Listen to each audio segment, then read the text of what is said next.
สวัสดีครับเพื่อนๆทุกคนกลับมาอีกครั้งกับพลิกหลังกลับวิดีโอรีวิวผลิตภัณฑ์สกินแคร์จากมุมมองส่วนผสมเมื่ออาทิตย์ก่อนเนี่ยอิงก็ทำคลิป30ความเข้าใจผิดเกี่ยวกับการใช้สกินแคร์ที่ต้องเลิกเชื่อเพื่อผิวที่ดีในปี 2023 ไปนะครับซึ่งเพื่อนๆหลายๆคนเนี่ยก็ได้ฟีดแบ็กมานะครับว่าชอบการเล่าเรื่องการอธิบายสาระสกินแคร์แบบสั้นๆแล้วก็เข้าใจง่ายแบบนั้นนะครับวันนี้เนี่ยอิงก็เลยอยากจะมาทำคลิปแยกสำหรับสกินแคร์แต่ละหมวดเลยโดยเริ่มจากสกินแคร์ที่คิดว่ามีความเข้าใจผิดอยู่มากที่สุดแล้วนะครับนั่นก็คือครีมกันแดดซึ่งความเข้าใจผิดเหล่านี้เนี่ยมีผลกระทบต่อผิวคุณมากๆเลยนะครับอาจจะทำให้ผิวคุณแย่ลงโดยที่ไม่รู้ตัวก็ได้เพราะฉะนั้น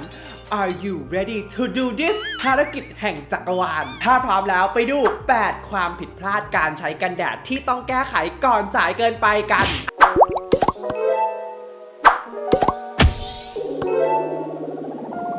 เอาละครับเดี๋ยววันนี้เนี่ยอิงจะแบ่งความผิดพลาดทั้งหมดเป็น3 level ด้วยกัน level beginner สำหรับมือใหม่หัดใช้กันแดด level intermediate สำหรับเด็กหน้าห้องทุกๆคนนะครับและ level advanced นะครับเป็นข้อมูลเชิงลึกที่แม้แต่ skincare guru บางคนก็อาจจะยังไม่รู้ถ้าวันนี้ดูจนจบวิดีโอเนี่ยสาบานเลยว่าคุณจะได้เป็น expert ในการใช้ครีมกันแดดไปเลยก่อนอื่นต้องขอบคุณสปอนเซอร์หลักของวิดีโอในวันนี้ด้วยนะครับนั่นก็คือครีมกันแดดตัวใหม่ของอิงกุเดี๋ยวนะขอบคุณตัวเองที่สปอนเซอร์ตัวเองได้ด้วยเหรอได้สิก็ช่องเหล่านี้จะทำไมเพื่อนๆทุกคนครับขอแนะนำให้รู้จักกับกันแดดกันน้ำตัวแรกของอิงกุตัวที่เพื่อนๆรอคอยกันมานานแสนนานอิงกุ Aqua Defense Soothing Sunscreen SPF 50+ PA+4 นะครับ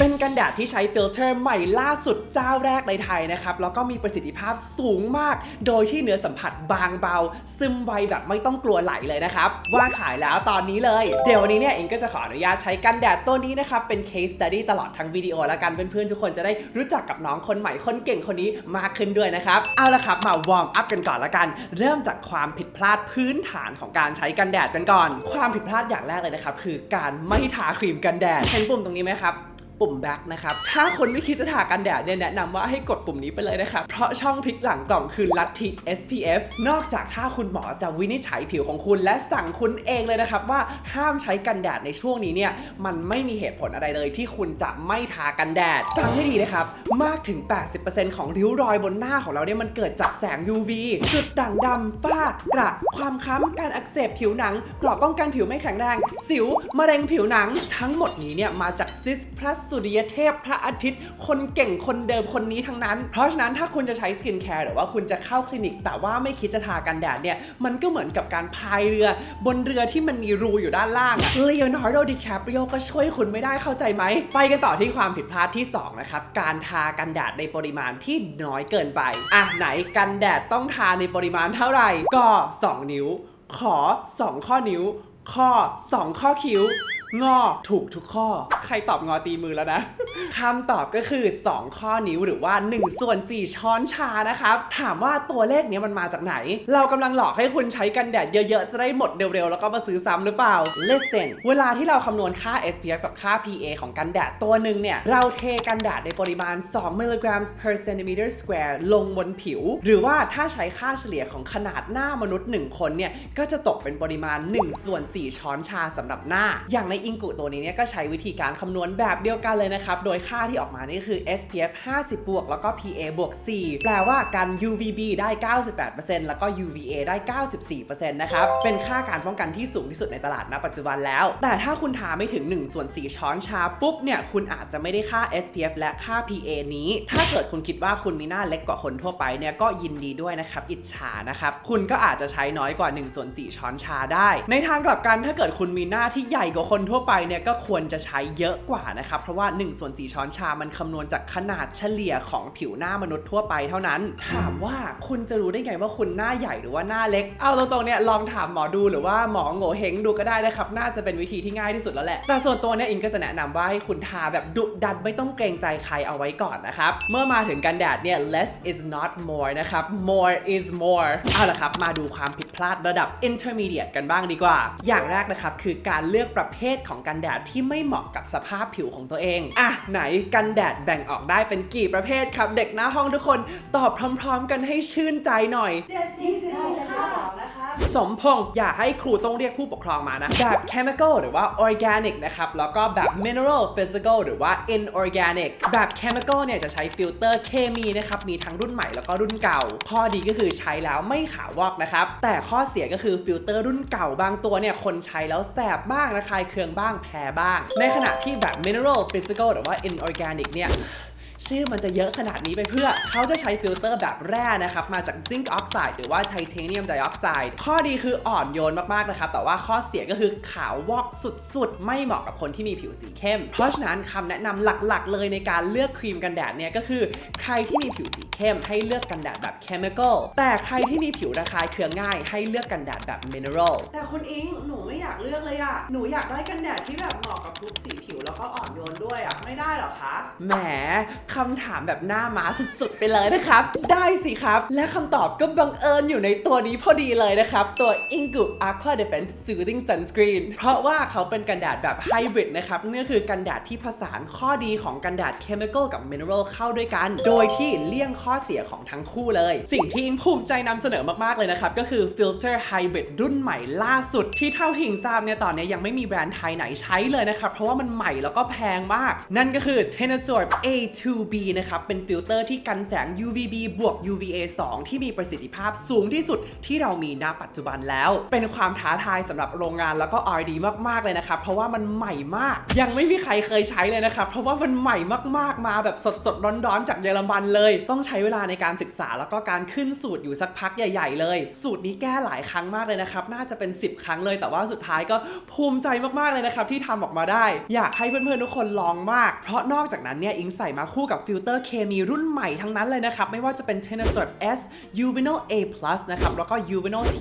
150มีประสิทธิภาพสูงมากแล้วก็อ่อนโยนมากนะครับถือว่าเป็นมาตรฐานที่ดีที่สุดในวงการกันแดดณปัจจุบันแล้วก็มีฟิลเตอร์เคมีรุ่นเก่า1ตัวเท่านั้นนะครับที่ใส่มาเพื่อเสริมการป้องกัน UVB นั่นก็คือตัว Octazalate เป็นตัวที่ปลอดภัยแล้วก็มีประวัติการใช้ยาวนานนะครับผลที่ได้เนี่ยก็คือกันแดดที่กันแสงได้ดีมากๆแต่ว่าอ่อนโยนแล้วก็โอกาสการแพ้กับการระคายเคืองต่ำอย่างที่เห็นเนี่ยมีเนื้อที่ไม่ขาววอกเลยนะครับใช้ได้ทุกสีผิวเลยอันนี้เนี่ยอิงก็ลองบนน้องในทีมที่มีผิวสีเข้มนะครับอย่างที่เห็นเลยเนี่ยเนื้อเป็นครีมที่นุ่มแล้วก็เกลี่ยง่ายมีความขาวแค่แป๊บเดียวเท่านั้นนะครับก่อนที่จะซึมเข้าไปกับผิวเลยเซ็ตตัวแบบบางเบานะครับมีความโกลว์ดูเล่นแสงแล้วก็สุขภาพดีนะครับแต่ว่าไม่มันเยิ้มส่วนตัวอิงคิดว่าใช้ได้ทุกสีแล้วก็ทุกสภาพผิวเลยนะครับแน่นอนว่ามันก็จะมีความหนักกว่าตัวกันแดดสูตรแรกของอิงกุอยู่ประมาณนึงนะครับเพราะว่ามันก็ต้องเป็นกันแดดที่กันน้ำได้เนาะแต่ส่วนตัวอิงก็ยังคิดว่าใช้ได้ทุกสภาพแล้วก็ทุกสีผิวเลยนะครับ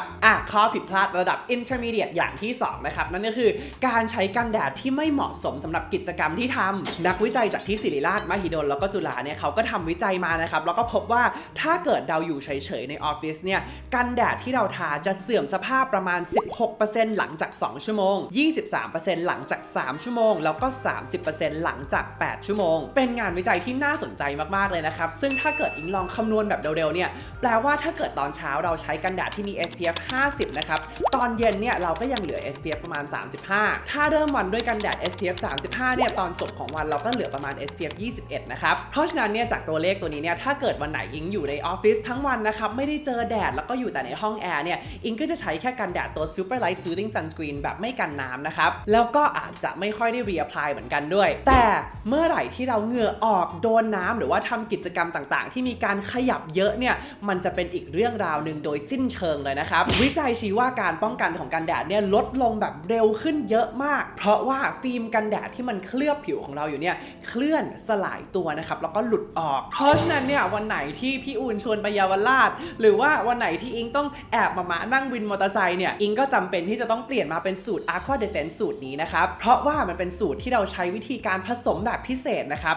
โดยการเอาโมเลกุลน้ำเนี่ยมาห่อหุ้มด้วยโมเลกุลซิลิโคนมันก็เลยมีความสามารถสร้างฟิล์มที่เคลือบผิวได้ดียิ่งขึ้นทำให้กันแดดมันเกาะผิวได้เก่งขึ้นนะครับและประสิทธิภาพการกันแสงเนี่ยลดลงช้ากว่ากันแดดทั่วไปนะครับเมื่อโดนน้ำเหงื่อหรือว่าการขยับเยอะๆซึ่งในการทดสอบเคลมนี้เพื่อยื่นอย.นะครับเราต้องทากันแดดตัวนี้ลงบนผิวผู้เข้าร่วมจริงนะครับแล้วก็ให้เขาลงไปในอ่างจากุซซี่อยู่ในอ่าง40นาทีนะครับหลังจากนั้นเนี่ยเราก็ให้เขาขึ้นมาแล้วก็วัดค่า SPF ที่อยู่บนผิวเขาอีกรอบนึงพบว่าประสิทธิ ทธิภาพในการกันแสงเนี่ยลดลงไม่ถึง 50% นะครับเพราะฉะนั้นเนี่ยเราก็เลยสามารถเคลมว่า water resistant หรือว่ากันน้ำได้นั่นเองแต่เดี๋ยววันนี้เนี่ยอิงกุจะขอสั่งเวยน้องในทีม1คนแล้วกันนะครับเพื่อลงตู้ปลาสาธิตให้เพื่อนๆทุกคนเห็นกับตาอีกทีหนึ่งเลยเดี๋ยวอิงจะให้น้องเนี่ยทากันแดดตัวใหม่กับตัวเก่าของอิงกุนะครับแบบ split face ดูแล้วเดี๋ยวเรามาใช้กล้อง UV อันใหม่ของอิงเพื่อดูกันดีกว่าว่าฝั่งไหนเนี่ยจะทนต่อน้ำมากกว่ากันนะครับโอเคครับอย่างที่เห็นเนี่ยจากกล้อง UV อันนี้นะครับทั้ง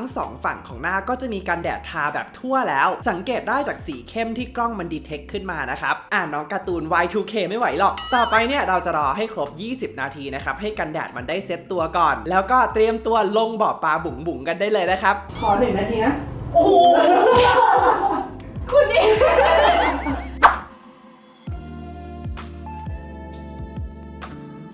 พอขึ้นมาแล้วเนี่ยจะเห็นว่าฝั่งที่ทากันแดดไม่กันน้ำเนี่ยจะมีความไหลมากกว่านะครับส่วนฝั่งที่ทากันแดดกันน้ำเนี่ยก็จะมีไหลบ้างแต่ว่าน้อยกว่าเยอะเลยนะครับซึ่งมันก็ไม่ได้มีอันไหนที่ดีหรือว่าแย่ไปกว่ากันหรอกนะครับมันขึ้นอยู่กับกิจกรรมที่เราทำมากกว่าพอกลับมาดูในกล้อง UV เนี่ยก็พบว่าฝั่งที่ไม่กันน้ำเนี่ยหลุดออกเยอะกว่าจริงๆนะครับส่วนฝั่งที่กันน้ำก็หลุดออกเล็กน้อยนะครับแต่ว่าก็ยังมีเหลืออยู่เยอะเลยอิงบอกตรงๆก่อนเลยนะครับว่ากันแดดตัวนี้มันอาจจะไม่ได้กันน้ำแบบว่า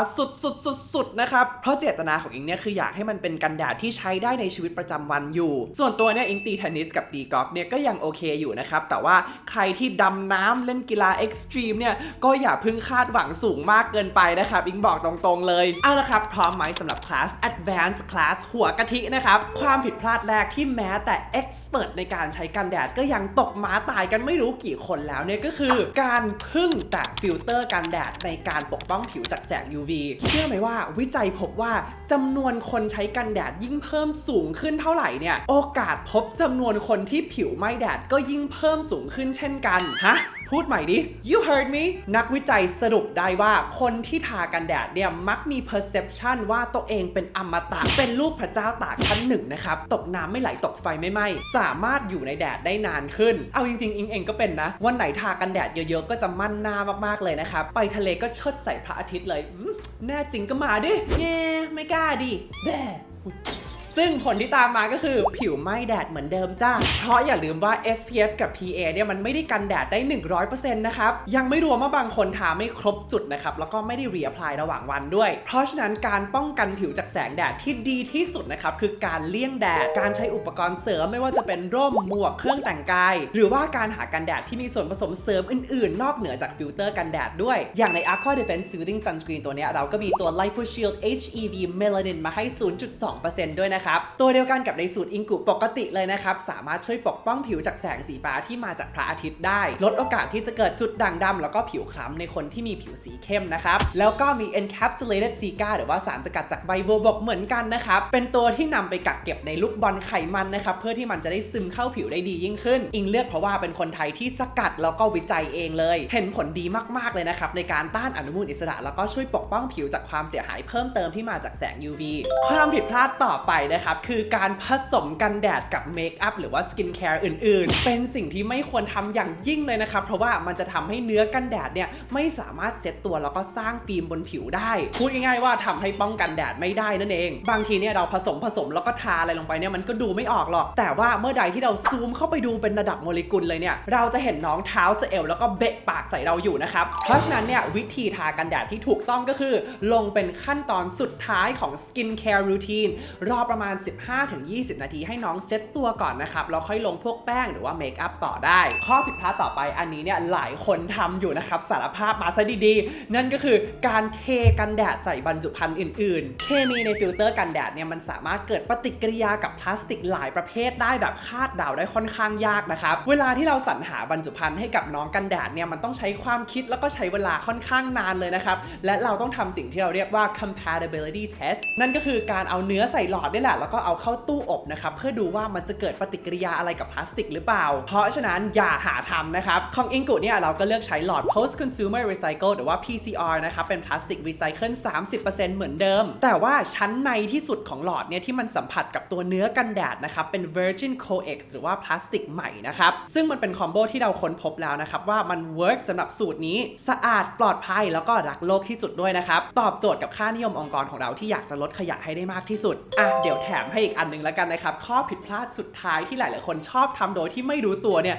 ก็คือใช้กันแดดที่เสื่อมสภาพหรือว่าหมดอายุไปแล้วอิงบอกเลยว่าคนมากมายนะครับแม้แต่ผู้เชี่ยวชาญกันแดดเองเนี่ยก็ตกม้าตายเพราะเหตุนี้มาหลายคนแล้วทุกคนต้องสังเกตให้ดีนะครับกันแดดเนี่ยมันจะมีวันหมดอายุก่อนเปิดแล้วมันก็จะมีสัญลักษณ์บอกด้วยนะครับว่ากันแดดเนี่ยหมดอายุกี่เดือนหลังจากที่เปิดใช้แล้วแต่อิงบอกได้เลยว่ากันแดดส่วนใหญ่เนี่ยหมดอายุก่อนหน้านั้นอีกนะครับถ้าเกิดเจอความร้อนมากเกินไปเพราะโอกาสที่ฟิลเตอร์มันจะแยกชั้นแล้วก็ตกตะกอนเนี่ยมีสูงมากเพราะฉะนั้นใครไปทะเลอย่าทิ้งกันแดดไว้ในแดดหาแบบคูลเลอร์เย็นๆไปก็ดีนะครับใครขับรถก็อย่าลืมเอากันแดดลงไปด้วยนะครับจำไว้ว่ากันแดดเนี่ยซื้อมาให้รีบใช้ให้หมดนะครับอย่าใช้ของเก่าเก็บโอเคครับใครทำถูกหรือว่าผิดกี่ข้อเนี่ยมาแชร์ให้รู้กันในคอมเมนต์เซกชันด้านล่างหน่อยเร็ววันนี้ก็ขอฝากน้องอิงกุ Aqua Defense Soothing Sunscreen ตัวใหม่ตัวนี้ด้วยนะครับเป็นสมาชิกคนล่าสุดของครอบครัวอิงกุที่อิงภูมิใจนำเสนอมากๆเลยราคาเนี่ยจะอยู่ที่550 บาทสำหรับ30 กรัมแล้วก็